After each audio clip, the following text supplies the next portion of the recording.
So in order to find the zeros for this standard form equation, first we have to do the rational root test. So you're going to find the factors of the constant over the factors of the leading coefficient. So that would be factors of negative 128 over the factors of 1. So when you do that the factors of 128 are plus or minus 1, plus or minus 2, plus or minus 4, plus or minus 8, plus or minus 16, plus or minus 32, plus or minus 64, and plus or minus 128. And then the factors of 1 are just plus or minus 1. So when you write that all out, you'll get plus or minus 1, plus or minus 2, plus or minus 4, plus or minus 8, plus or minus 16, plus or minus 32, plus or minus 64, and plus or minus 128. And that means that there is 16 possible factors. So then after that, we have to do the Descartes rule of signs.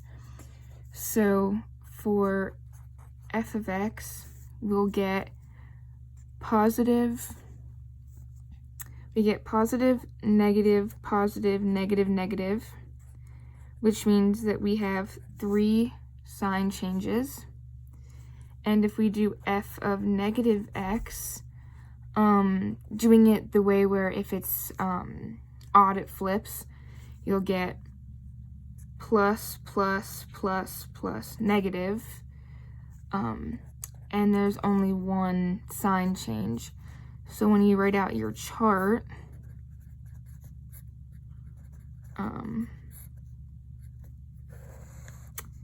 you'll get 3, 1, 0 for the first one, because if you look, the degree of the leading coefficient is 4, and so 3 and 1 is 4. And then this could also be 1, 1, and 2. And since there's a higher chance of getting a positive factor, because there's 3 and 1 versus 1, like 1 and 1 here, it's best to try a positive number first when doing synthetic division, which is the next step. So first, we'll try 1. 1, negative 2, 8, negative 32, and negative 128. 1. So then you'll get negative 1. Negative 1 times 1 is negative 1 to get 7. 7.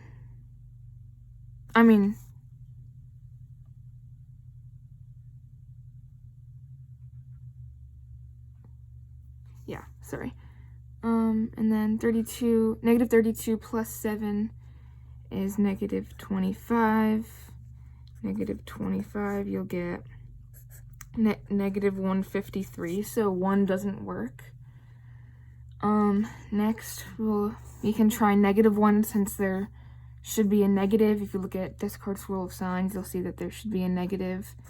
So we'll do negative 1, 1, negative 2, 8, negative 32, negative 128.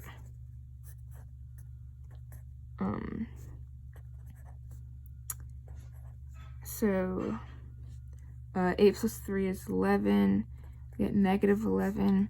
Negative 32 plus negative 11 is negative 43. And then 43 here. And you'll get negative 85 as your remainder. So negative 1 doesn't work. So next we'll try 2. 1, negative 2, 8, negative 32, negative 128.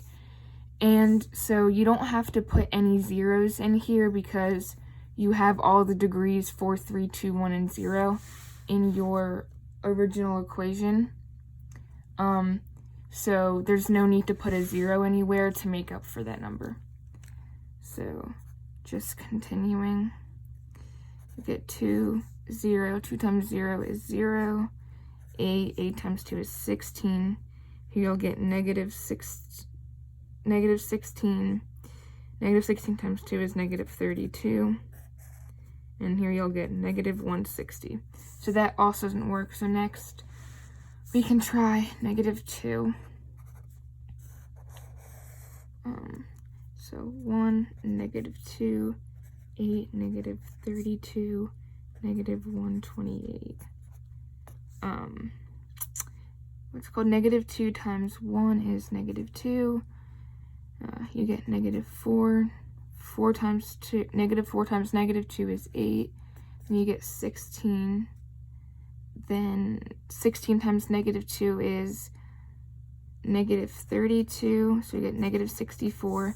Negative 64 times 2 is positive 128. And here is where we get our first answer with the remainder of 0, which is what we're looking for with synthetic division. So after this, you can do factor by grouping.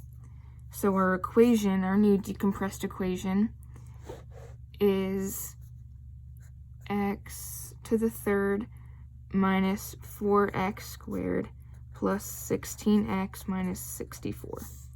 So when we do this, we group it into 2 different sections, and we take out the greatest common factor, which is x squared. And that leaves you with x minus 4, plus 16 for this side. And that also leaves you with x minus 4. So you have, So you have x squared plus 16 and x minus 4. And you also have to remember this negative 2 that we already got the answer for. So you also want to bring that over. And since this is written as a 0, you have to flip it and make it as a factor, meaning you have to flip the sign. So you get x plus 2 over here. So next, you have, since this is x squared, you can't leave it as x squared. You have to continue to simplify it. So in order to simplify it, you set it equal to 0. So you get x squared plus 16 equals 0.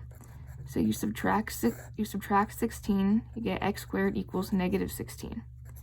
When you find the square root of negative 16, you have to remember that a negative, or an I squared, or a negative, or the square root of a negative is I.